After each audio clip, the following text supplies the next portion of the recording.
What's going on, everyone? So today's topic is on the effect our environment has on our circumstances, our current attitudes, our habits, our lifestyles, our views or idea of future possibilities. This video was inspired by the book Seasons of Life by Jim Rohn, and I just wanted to share some of my insights on the concepts he discusses because I believe we can all be more aware of how important the effect of our environment is on our situations. Let's get right into it. The first concept I want to discuss is don't blame others for your circumstances. It's easy for us to play the blame game, but at the end of the day, we're all in charge of the choices given to us, the decisions we make, and the actions we take. So that sounds all good and dandy, but how can we apply that in a practical way? Take this example. Say you were trying to lose 10 pounds in a month. You tell all your friends and family about it, and that month comes and goes, and at the end of that month, you actually end up gaining weight. And not muscle weight, fat. And all your friends and family start asking you what happened. You come out with excuses or you blame others. Well, my coworkers go out to breakfast and lunch every day and I don't want to feel left out, so I go out with them. When in reality, we have the choice of A, maybe going every other day, or B, if we do go every day, choosing healthier options on the menu. And that's easier said than done, let's be real about it. But we have to make those decisions so that we can better implement them in our day-to-day. Another example would be my friends go out every weekend and they drink, and then afterwards we get late night food, which, let's be real, who doesn't want pizza when they're drunk at midnight or 1 or whatever time it is? That's not the point though. The point is, we have options. Maybe you choose not to go out with them every weekend. Go out with them every other weekend. Or if you do go out with them, don't drink as much beer or choose to drink a lighter beer.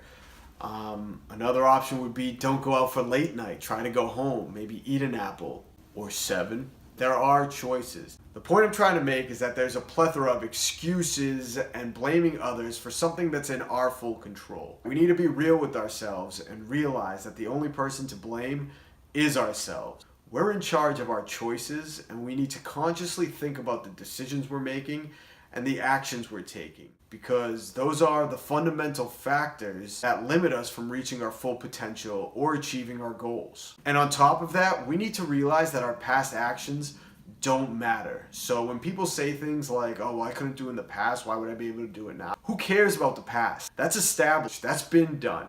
Start with the present. Start today. The past can't be changed, so we need to learn from it. Let it be our servant and invest that knowledge into the present moment so that our future can be more enjoyable, profitable, fulfilling.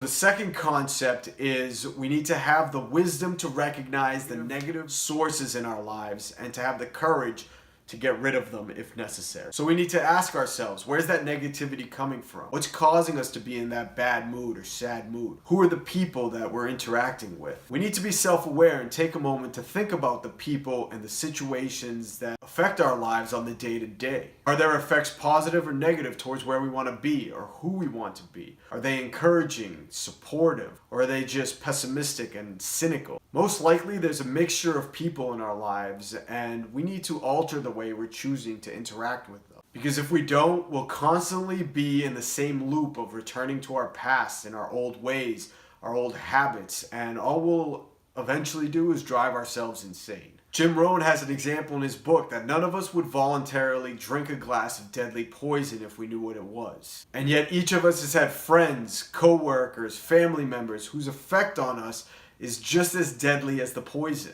They drain our energy, our ambition, our enthusiasm, our drive for success or achievement, our hope. And there isn't much difference between giving up on hope and giving up on life. So what are some of these other poisons that suck the life out of us? It could be as simple as ignorant people making fun of others for reading books and educating themselves for fun, calling them losers, nerds, and just bullying them. It could be people that frown upon ambitious goals. People that say, well, that idea is stupid. That already exists. Why would you even think about doing that? I know for me personally, when I told people that I wanted to be an influencer and a speaker, they had told me, well, who's going to listen to you? What do you have to say? The last one I'm going to go over, but there's a million others, is the people that discourage others from finding better opportunities. So these are the people that say, why would you leave your job? It pays well, there's great benefits, it's easy money. Money might be good and the benefits great, but if you're miserable all the time and not happy, is it worth it? Or if you know you're passionate about something else and just want to pursue it? Look, I'm not stupid. I know people need money and benefits to provide for their families and loved ones. And I'm not telling you to leave your job. What I'm saying is, if you're passionate about something else, why not start it as a side hustle and see where it goes? These days with the internet and free social media and platforms like YouTube and stuff like that, it's fairly easy to get started with your side hustle. And guys, if any of these concepts resonate with you, or if you have examples of your own, please comment below. I'd love to hear them.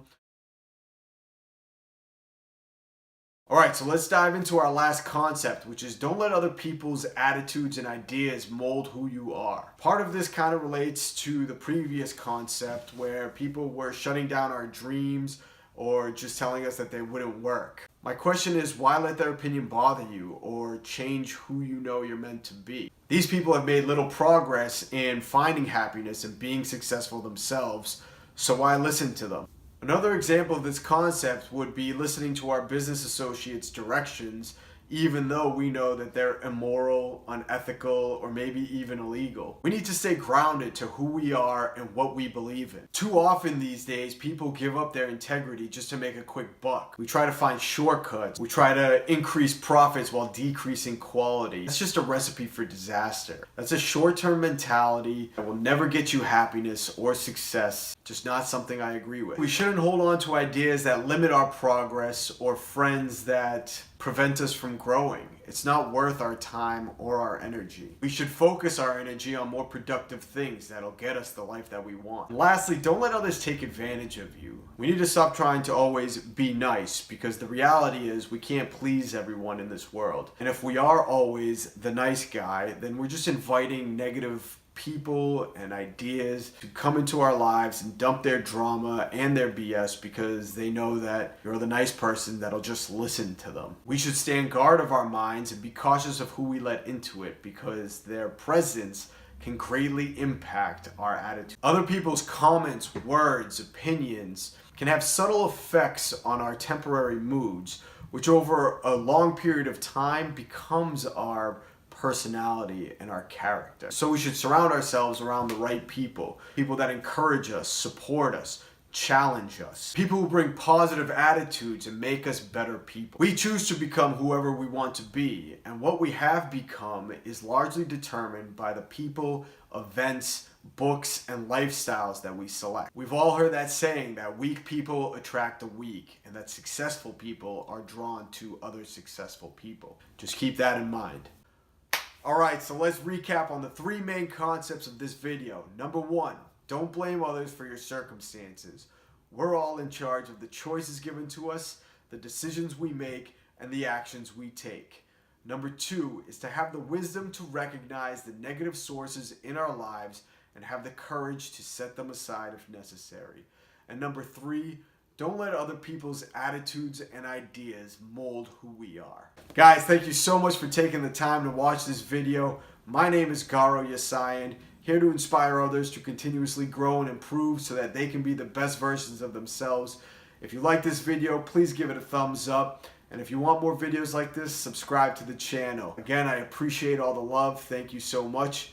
And with that said, guys, let's do what we do best. Let's get after life.